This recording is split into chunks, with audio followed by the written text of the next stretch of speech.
Quando mencionamos os termos Sagradas Escrituras, devemos lembrar que estamos nos referindo aos 66 livros que compõem a Bíblia Sagrada, desde Gênesis até o Apocalipse. Ficam excluídos deste conjunto todos os demais livros, históricos ou religiosos já produzidos. A supremacia das Escrituras é claramente comprovada quando observamos a sua inspiração e a sua autoridade. Moisés recebeu a revelação de Deus sobre a criação dos céus e da terra e começou a escrever os primeiros livros da Bíblia. Desde então, profetas, apóstolos e outros homens santos de Deus falaram inspirados pelo Espírito Santo, até que, enfim, o volume do livro ficou completo. Ao todo, cerca de 40 homens de várias profissões e lugares estiveram empenhados nos escritos sagrados. Desde o ano 1500 a.C., quando Moisés começou a escrever o Pentateuco no meio do trovão, no Monte Sinai, até o ano 96 de nossa era, quando o apóstolo João, o filho do trovão, escreveu o último livro, ou Apocalipse, na ilha de Patmos. Foram cerca de 1.600 anos para que a revelação completa terminasse. A Bíblia Sagrada é o único livro que circula na terra tendo a chancela de Deus, o carimbo de Deus. A expressão "assim diz o Senhor" e os seus equivalentes aparecem cerca de 2.600 vezes no texto sagrado. Portanto, ninguém pode duvidar da autoridade da Bíblia. Para sempre, ó Senhor, a tua palavra permanece no céu. Salmo 119, 89. Mas a palavra do Senhor permanece para sempre, e esta é a palavra que entre vós foi evangelizada. 1 Pedro, capítulo 1, verso 25. Estes dois textos nos revelam dois aspectos sumamente importantes a respeito da Bíblia. Primeiro, a sua origem divina. Segundo, a sua eternidade. O fato de a Bíblia ter sido escrita por homens em nada diminui as suas prerrogativas divina e eterna. Pelo contrário, a enaltece ainda mais, porque a profecia nunca foi produzida por vontade de homem algum, mas os homens santos de Deus falaram inspirados pelo Espírito Santo, 2 Pedro, capítulo 1, verso 21. Tudo o que Deus tem preparado para o homem, bem como o que ele requer do homem e tudo o que o homem precisa saber espiritualmente da parte dele quanto à sua salvação eterna, está revelado na Bíblia. Tudo o que o homem tem a fazer é tomar a palavra de Deus e apropriar-se dela pela fé. O autor da Bíblia é Deus, seu real intérprete é o Espírito Santo e o assunto central da Bíblia é o Senhor Jesus Cristo. O homem deve ler a Bíblia para ser sábio, crer na Bíblia para ser salvo e praticar a Bíblia para ser santo. Houve um tempo em que a palavra de Deus não era escrita. Não há qualquer evidência de que o homem tivesse a palavra de Deus escrita antes do dia em que o Senhor disse a Moisés: escreve isto para a memória num livro. Êxodo 17, 14. Não obstante, desde que o homem foi criado, Deus tem se revelado a ele.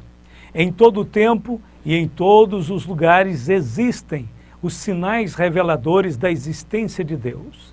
Estes sinais podem ser classificados em revelação geral e revelação especial.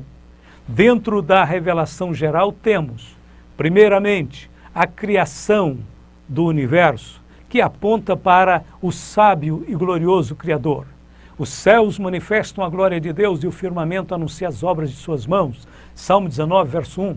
Segundo, temos a marcha dos eventos históricos que revelam a soberania divina em controlar o curso dos acontecimentos mundiais. Como lemos, ele muda os tempos e as horas, ele remove os reis e estabelece os reis. Ele dá sabedoria aos sábios e ciência aos inteligentes. Daniel 2, 21.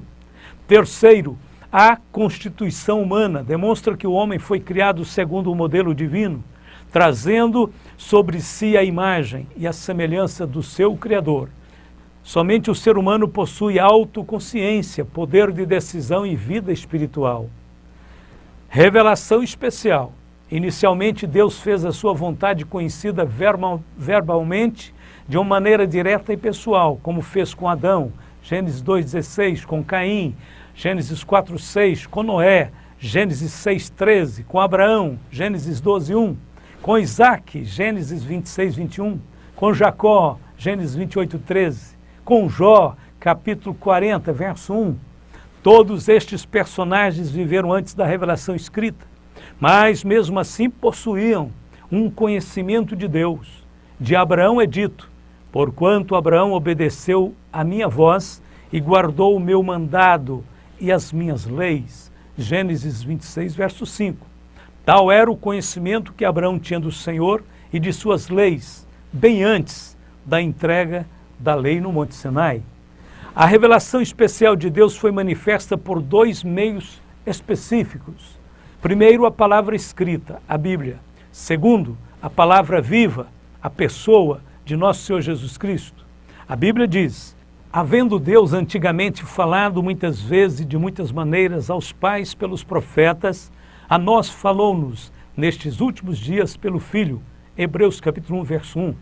A frase, nestes últimos dias, escato, de onde vem o termo escatológico ou escatologia, significa que a era messiânica havia começado e Deus estava falando de forma culminante e definitiva através de seu Filho. Os profetas eram simplesmente servos de Deus, mas Deus escolheu seu Filho como sua revelação suprema aos homens. Os profetas eram indivíduos ungidos pelo Espírito Santo, mas Jesus é o Filho unigênito que está no seio do Pai.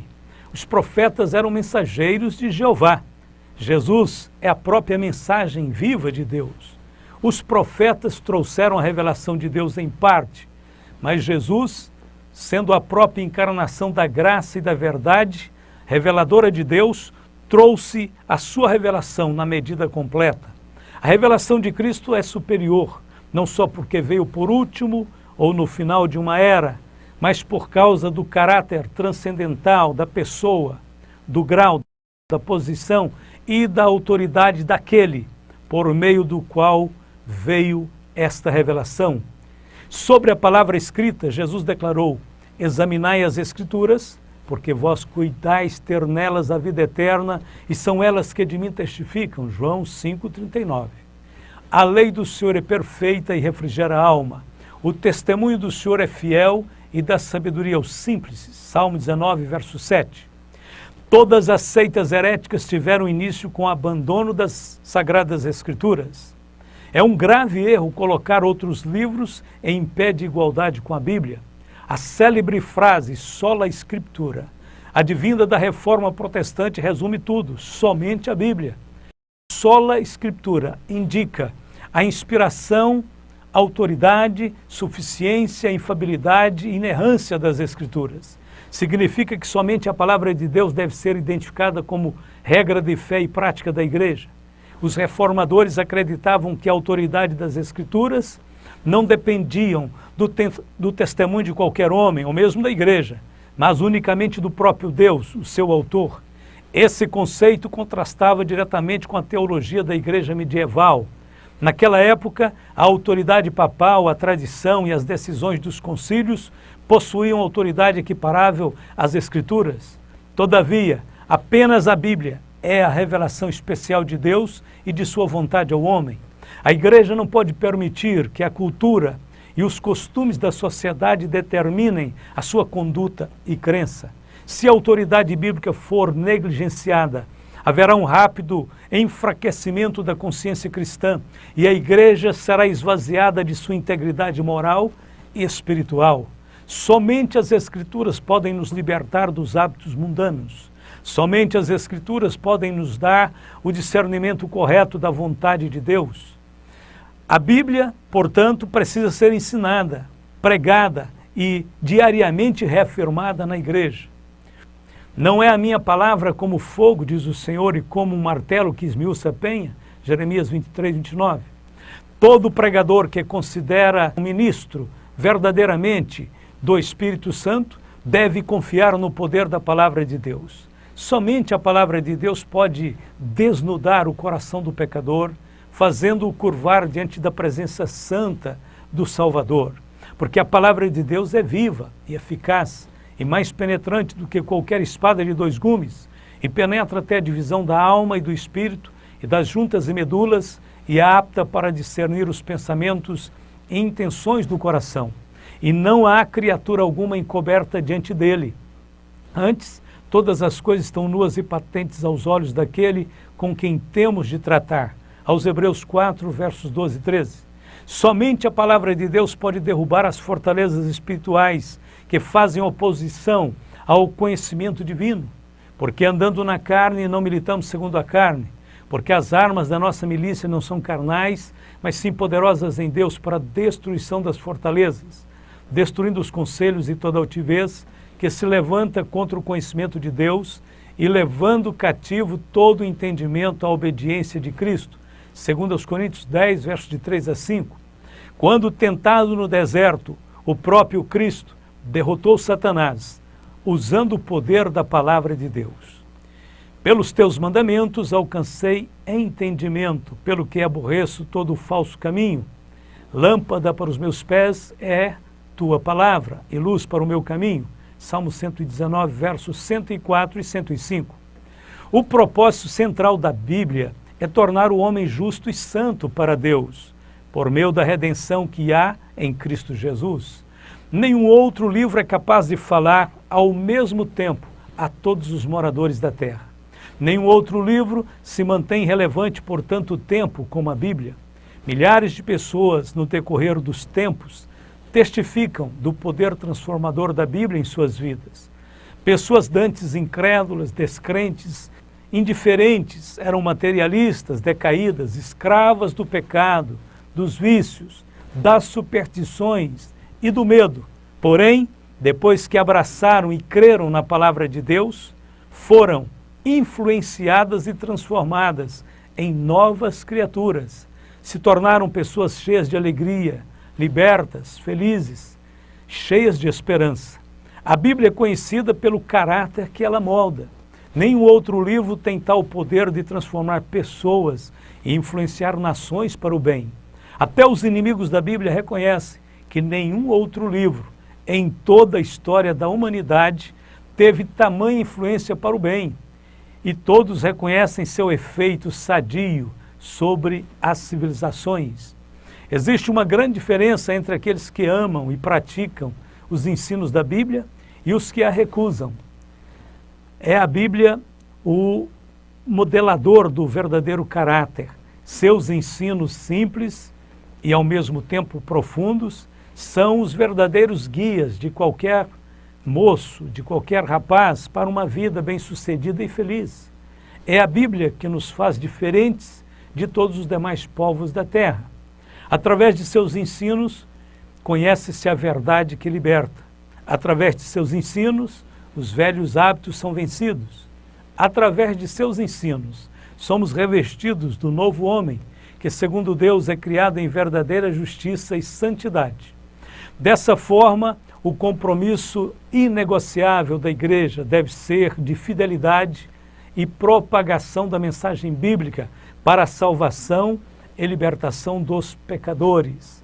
Porque toda a Escritura, divinamente inspirada, é proveitosa para ensinar, para redarguir, para corrigir, para instruir em justiça, para que o homem de Deus seja perfeito e perfeitamente instruído para toda boa obra. 2 Timóteo capítulo 3, versos 16 e 17. Glória a Deus.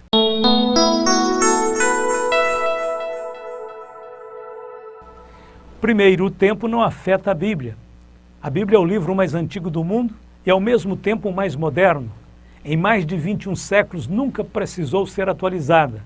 Se a Bíblia fosse de origem humana, é claro que depois de todo esse tempo teria caído em desuso.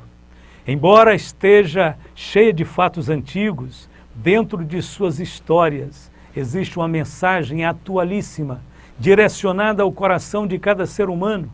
Sua mensagem milenar tanto satisfaz a criança como o velho. Para o salvo, isto é mais uma evidência de que a Bíblia é a palavra imutável de Deus. Somente as Sagradas Escrituras possuem o maior e o mais perfeito código de leis da humanidade, os 10 Mandamentos. Somente as Sagradas Escrituras possuem o mais abrangente e completo sermão de todos os tempos, o Sermão do Monte. Somente as Escrituras sagradas desvendam o futuro com o maior de todas as revelações, ou Apocalipse. Louvemos então a Deus pela sua sublime e maravilhosa palavra.